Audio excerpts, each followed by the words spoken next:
চারিপাশে সুন্দর পাহাড়ে ঘেরা একটি জাদুর দেশ ছিল যার নাম ছিল মায়াপুরী।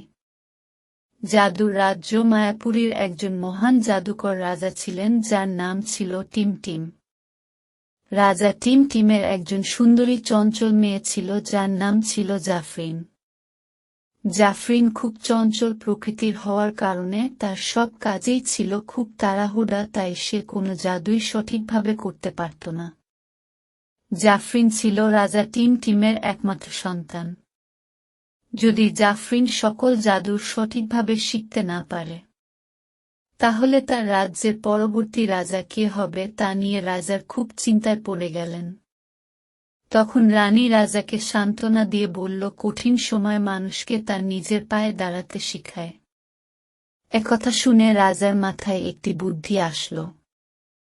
পরের দিন সকালে রাজা তার জাদুবিদ্যার মহান বইটি জাফরিনকে দিয়ে বলল, এতে আমার সব জাদুবিদ্যা আছে।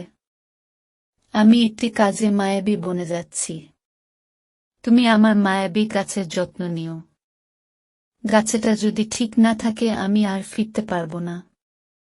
একথা শুনে জাফরিন অনেক ভয় পেয়ে গেল। জাফরিন কোনো কিছু বলার আগেই রাজা চলে গেল।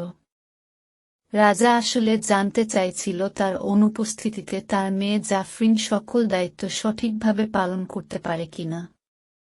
পরের দিন জাফরিন ভুলে গিয়েছিল তার বাবার বলা কথাগুলি।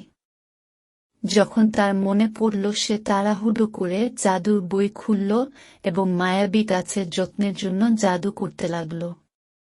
যেহেতু জাফরিন তাড়াহুড়ো করে জাদু করছিল, তাই জাদু উল্টো হয়ে গেল এবং গাছের সব পাতা ঝরে গেল। এ দেখে জাফরিন ভয় পেয়ে গেল এবং সে আরো তাড়াহুড়ো করতে লাগল। তাড়াহুড়ার কারণে এবারও জাদু উল্টো হয়ে গেল এবং গাছের সকল ফুল পড়ে গেল। তখন রানী এসে জাফরিনকে বলল, ভয় পেয়ে অথবা তাড়াহুড়ো করে কোনো কাজ করলে সে কাজ সঠিক হয় না। ঠান্ডা মাথায় শান্ত হয়ে মনোযোগ দিয়ে কোনো কাজ করলে তা সঠিক ও সুন্দর হয়। তখন জাফরিন তার ভুল বুঝতে পারল এবং সে উঠে দাঁড়াল। এবার সে শান্তভাবে জাদু করার চেষ্টা করল। তখন তার জাদু সঠিকভাবে প্রয়োগ হল। মায়াবী ফুল গাছটি ফুলে ফুলে ভরে গেল এবং ফুল গাছটি থেকে আগের চেয়েও অনেক বেশি জাদুর ঝলকানি বের হতে লাগল। এ ঘটনা থেকে জাফরিন বুঝতে পারল দায়িত্ব খুব বড় জিনিস, যা তাড়াহুড়ো করে নয় বরং ঠান্ডা মাথায় সঠিকভাবে দায়িত্ব পালন করতে হয়। তারপর থেকে জাফরিন খুব সুন্দরভাবে তার সকল দায়িত্ব পালন করছিল।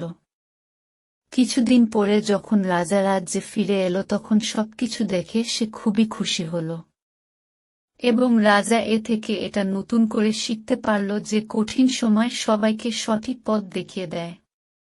রাজা, রানী এবং জাফরিন হাসি খুশি জীবন কাটাতে লাগলো।